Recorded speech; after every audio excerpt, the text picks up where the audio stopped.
Assalamualaikum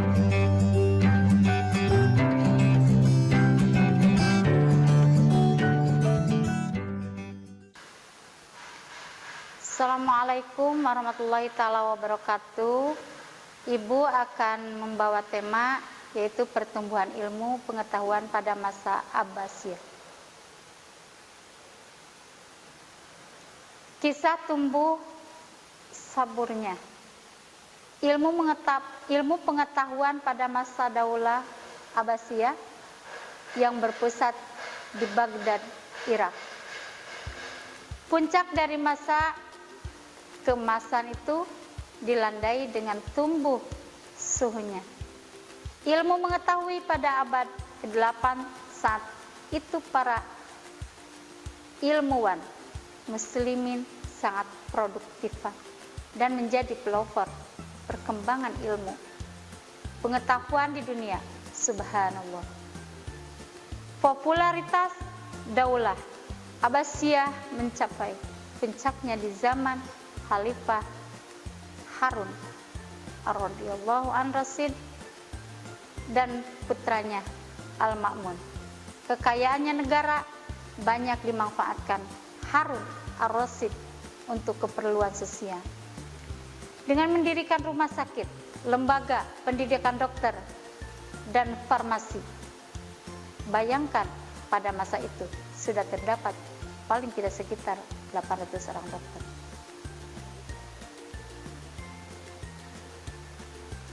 Di samping itu, pemandian umum juga dibangun. Bidang kesejahteraan, sosial, kesehatan, pendidikan, ilmu pengetahuan, dan kebudayaan, serta kesusastraan berada pada zaman keemasannya. Pada masa inilah negara Islam menempatkan dirinya sebagai negara terkuat dan tak tertandingi. Al-Ma'mun, pengganti Harun Ar-Rasyid, dikenal sebagai khalifah yang sangat cinta kepada ilmu filsafat. Pada masa pemerintahannya, perjemaahannya buku-buku asing digalakkan untuk menerjemahkan buku-buku Yunani yang mengaji penerjemaah dari golongan Kristen dan penganut agama lain yang ahli. Ia juga banyak mendirikan sekolah. Salah satu karya besarnya yang terpenting adalah pengembangan Baitul Hikmah, pusat penerjemahan yang berfungsi sebagai pengguruan tinggi dengan perpustakaan yang besar. Pada masa Al-Ma'mun inilah Baghdad mulai menjadi pusat kebudayaan dan ilmu pengetahuan. Mari kita renungkan betapa harum citra dunia Islam waktu itu. Kaum muslimin sangat disegani oleh pergaulan di seluruh dunia. Waktu itu umat Islam identik dengan ilmu pengetahuan, kemajuan. Waktu itu umat Islam identik dengan ilmu pengetahuan, kemajuan. Berbagai bidang ilmu pengetahuan selalu dipelopori dari kalangan kaum muslimin. Hal ini dilakukan karena Al-Quran dan hadis menjadi sumber inspirasi dan motivasi. Akanlah masa kejayaan dan kemajuan tersebut pada saatnya dapat terulang kembali. Jawabnya tentu ada pada benak kalian, para generasi muslim. 1. Pemerintah Daulah Abbasiyah. Pemerintah Daulah Abbasiyah merupakan kelanjutan dari pemerintahan sebelumnya. Dari Bani Umayyah, pendiri dari Daulah Abbasiyah, ini adalah Abdullah Al-Safah, Ibnu Muhammad, Ibnu Ali, Ibnu Abdullah bin Al-Abbas. Pola perintahan yang diharapkan oleh Daulah Abbasiyah berbeda-beda sesuai dengan perubahan politik, sosial, dan budaya. Kekuasaannya berlangsung dalam rentang waktu yang cukup panjang. Dari tahun 132 Hijriah 750 Masehi sampai dengan 656 Hijriah 1258. Berdasarkan perubahan pola pemerintah dan politik, para sejarawan biasanya sebagai masa pemerintahan Daulah Abbas menjadi 5 periode. 1. Periode pertama atau 132 sampai 232 Hijriah. 750 sampai 847 disebut periode pengasuh Arab dari Persia pertama. Yang kedua, periode kedua 232 sampai 334 Hijriah, 847 sampai 945 disebut periode pengaruh Turki pertama. Yang ketiga, periode ketiga 334 447 Hijriah 945 sampai 1055 masa kekuasaan dinasti Bani Buwawih dalam pemerintahan Khalifah Abbasnya. Periode ini disebut juga masa pengaruh Persia kedua. Yang keempat, periode keempat 447 sampai 590 Hijriah, 1055 sampai 1190 masa kekuasaan Daulah Bani sejak dalam pemerintahan Khalifah Al-Mansur. Biasanya disebut juga dengan masa pengaruh Turki kedua atau di bawah kendali. Kesulitannya Seljuk Raya atau Salajika, Al-Kubro, Sejuk Agung. Yang kelima, periode kelima 590 sampai 656 Hijriah, juga 1194 sampai 1258 M. Masa Khalifah bebas dari pengaruh dinasti lain, tetapi kekuasaannya identik di sekitar kota Baghdad dan diakhiri oleh invasi dari bangsa Mongol. Pada awalnya ibu kota negara adalah Al-Hasimiyah, dekat Kufah. Namun lebih memantapkan dan menjaga stabilitas negara yang baru berdiri itu, Khalifah Al-Mansur atau Khalifah kedua memindahkan ibu kota negara ke kota yang baru dibangunkannya, yakni Baghdad dekat bekas ibu kota Persia tahun 762. Dengan demikian, pusat pemerintahan dinasti Bani Abbas berada di tengah-tengah bangsa Persia. Di ibu kota yang baru ini, Al-Mansur melakukan konsolidasi dan penerbitan pemerintahannya, diantaranya dengan membuat semacam lembaga eksekutif dan yudikatif. Dalam bidang pemerintahan, Al-Mansur menciptakan tradisi baru dengan mengangkat wazir sebagai koordinator dan kementerian yang ada. Wazir pertama yang diangkat adalah Khalid bin Barmak, berasal dari Bal, Persia. Dia juga membentuk lembaga protokol negara, sekretaris negara, dan kepolisian negara di samping membenahi angkatan bersenjata. Dia menunjukkan Muhammad ibnu Abdurrahman sebagai hakim pada lembaga kehakiman negara. Jawatannya pos yang sudah ada sejak masa dinasti Bani Umayyah. Ditingkatkan peranannya dengan tambahan tugas. Kalau dulu hanya sekedar untuk menggetarkan surat, mengantarkan surat. Pada masa Al-Mansur, jawatan pos ditugaskan untuk menghimpun seluruh informasi di daerah-daerah sehingga administrasi kenegaraan dapat berjalan lancar. Para direktur jawatan pos bertugas melaporkan tingkah laku gubernur setempat kepada khalifah. Pada masa Al-Mahdi atau Khalifah ketiga, perekonomian mulai meningkat dengan peningkatan di sektor pertanian melalui irigasi dan peningkatan hasil pertambangan seperti perak. Hasil pertambangan seperti perak, emas, tembaga, dan besi. Di samping itu, transit, perdagangan antara timur dan barat juga banyak membawa kekayaan Basra menjadi pelabuhan yang penting. Daulah Abbasiyah mengalami masa kemasan pada masa pemerintah oleh Khalifah Harun ar-Rasyid 786 sampai 809 M dan putranya Al-Ma'mun 813 sampai 833 M. Namun Ar-Rasyid adalah seorang khalifah yang adil dan memiliki jiwa sosial yang sangat tinggi.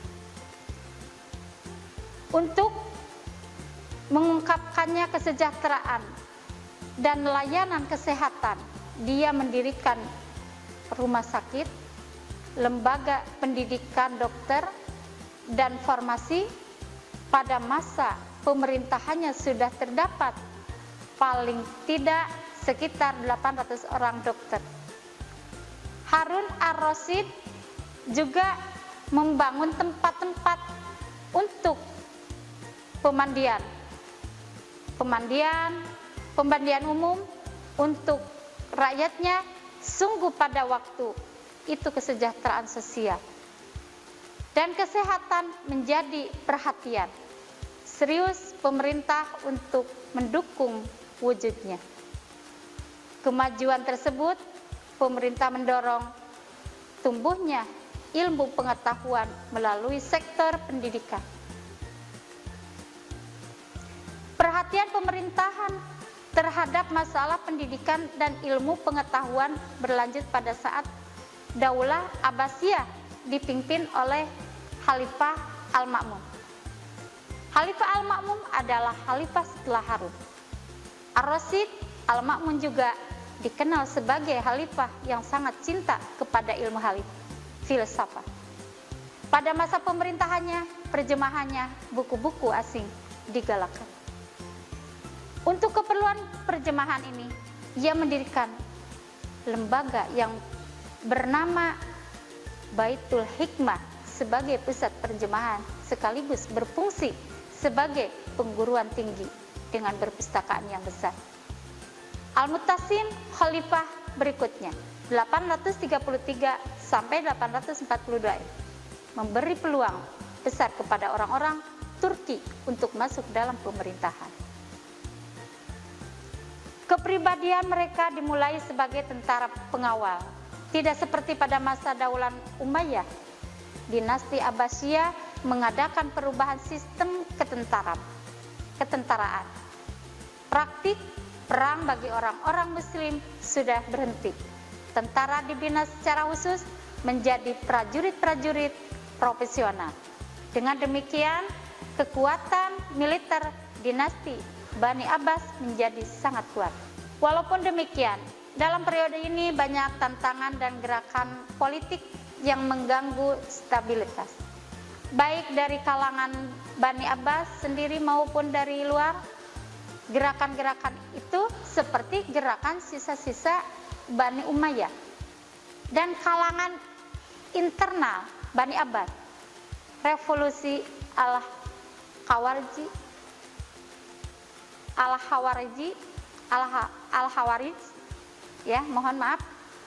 revolusi Al-Khawarij di Afrika Utara, gerakan Siddiq di Persia, gerakan Syiah, dan konflik antar bangsa dan aliran pemikiran keagamaan semuanya dapat dipadamkan. Yang kedua, perkembangan ilmu.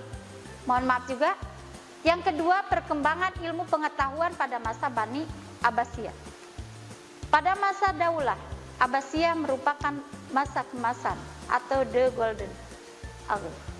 Bagi umat Islam, pada masa itu umat Islam telah mencapai puncak kemuliaan, baik dalam bidang ekonomi, peradaban, dan kekuasaan. Selain itu juga telah berkembang berbagai cabang ilmu pengetahuan. Ditambah lagi dengan ilmu penerjemahan buku-buku dari bahasa Arab. Fenomena ini kemudian yang melahirkan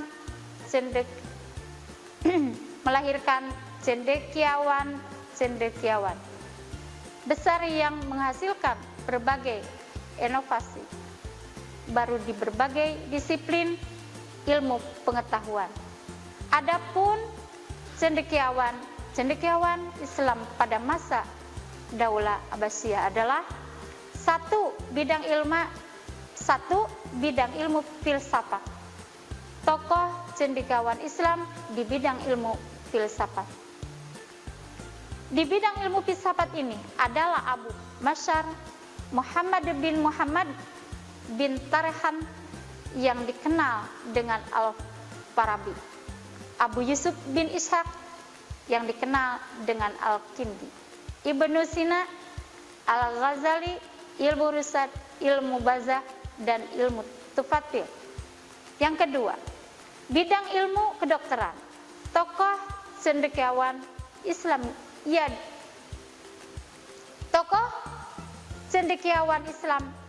di bidang kedokteran ini adalah Jabir bin Hayyan yang dikenal sebagai bapak ilmu kimia, Hunazan bin Ishaq yang dikenal sebagai ahli penerjemahan buku-buku asing, Ibnu Sahal Ar-Razi ahli penyakit campak dan cacar, dan Tarbit Ibnu Qura. Yang ketiga, bidang ilmu matematika. Tokoh cendekiawan Islam ini bidang ilmu matematika ini adalah Muhammad bin Musa Al-Khawarizmi, penemu huruf nol, yang dengan bukunya Algebra, Geometri, ilmu matematika. Umar bin Farukan, bukunya Partitur. Banu Musa, ilmu mengukur permukaan datar dan bulat. Bidang ilmu falak. Tokoh cendekiawan Islam di bidang ilmu falak ini adalah Abdu Masyar Al-Falak, hukumnya Isbatul Ulum dan Halatul Falak. Jabir Batari membuat teropong bintang. Raihan Bairung, hukumnya Al-Araful Baqiyah, Al-Aparul Baqiyah, Aini Khaliyah, Istikhrajul Autad, dan lain-lain. 5. Bidang ilmu astronomi. Tokoh cendekiawan Islam bidang astronomi adalah Faraz, menciptakan astrolog. Katani atau Ablataghius News, Al-Faragoni atau Al-Faragonius. 6. Bidang ilmu tafsir.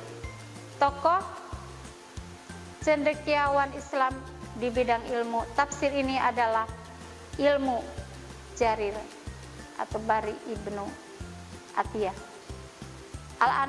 Al-Andalus, As-Suda, Mufati bin Sulaiman, Muhammadin bin Ishaq, dan lain-lain.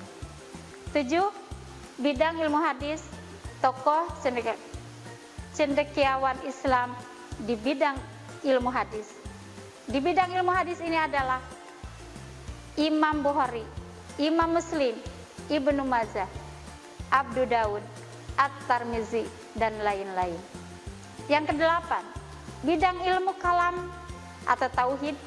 Tokoh cendekiawan Islam di bidang ilmu kalam ini adalah Wasil bin Abu Huzailah Alaf Adim Abu Hasan al-Asy'ari, Huzaitul Islam Imam Al-Ghazali. Pembahasan ilmu tauhid semakin luas dibandingkan dengan zaman sebelumnya. Yang kesembilan, sidang ilmu tasawuf, ilmu mendekatkan dari pada Allah Subhanahu wa taala. Tokoh cendekiawan Islam di bidang ilmu tasawuf adalah Qusairi dengan karyanya Arisatul Qusairiyah, Sahabuddin dengan karyanya Awariful Ma'rif, Imam Al-Ghazali dengan karyanya Al-Basahud, Al-Waziz, dan lain-lain. 10.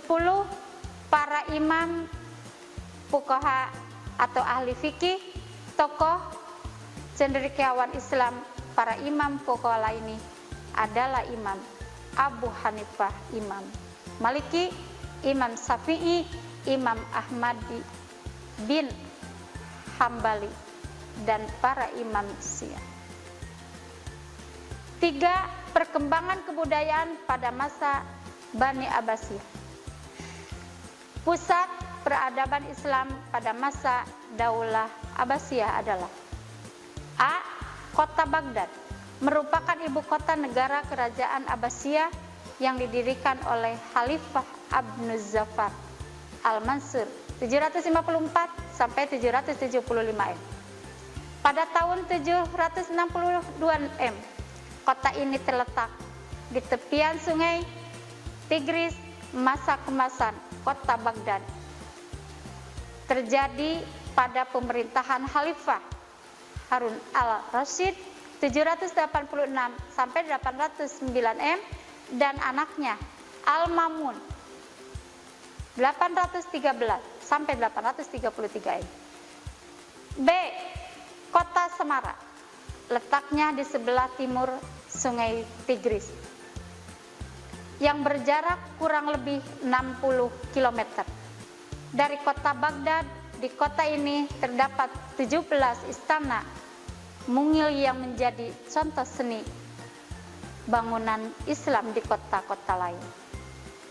Kemajuan yang dicapai tidak hanya mencukupi kepentingan sosial saja, tetapi juga peradaban di semua aspek kehidupan seperti administrasi pemerintahan dengan biro-bironya, sistem organisasi militer, administrasi wilayah, pemerintah pertanian, perdagangan dan industri, Islam sosial, pemerintah, kajian dalam bidang kedokteran, antaronomi, matematika, geografi, historiografi, risalah Islam, teknologi, hukum atau fikih, dan etik Islam, sastra seni dan perjemahan serta pendidikan kesenian, arsitektur, meliputi pendidikan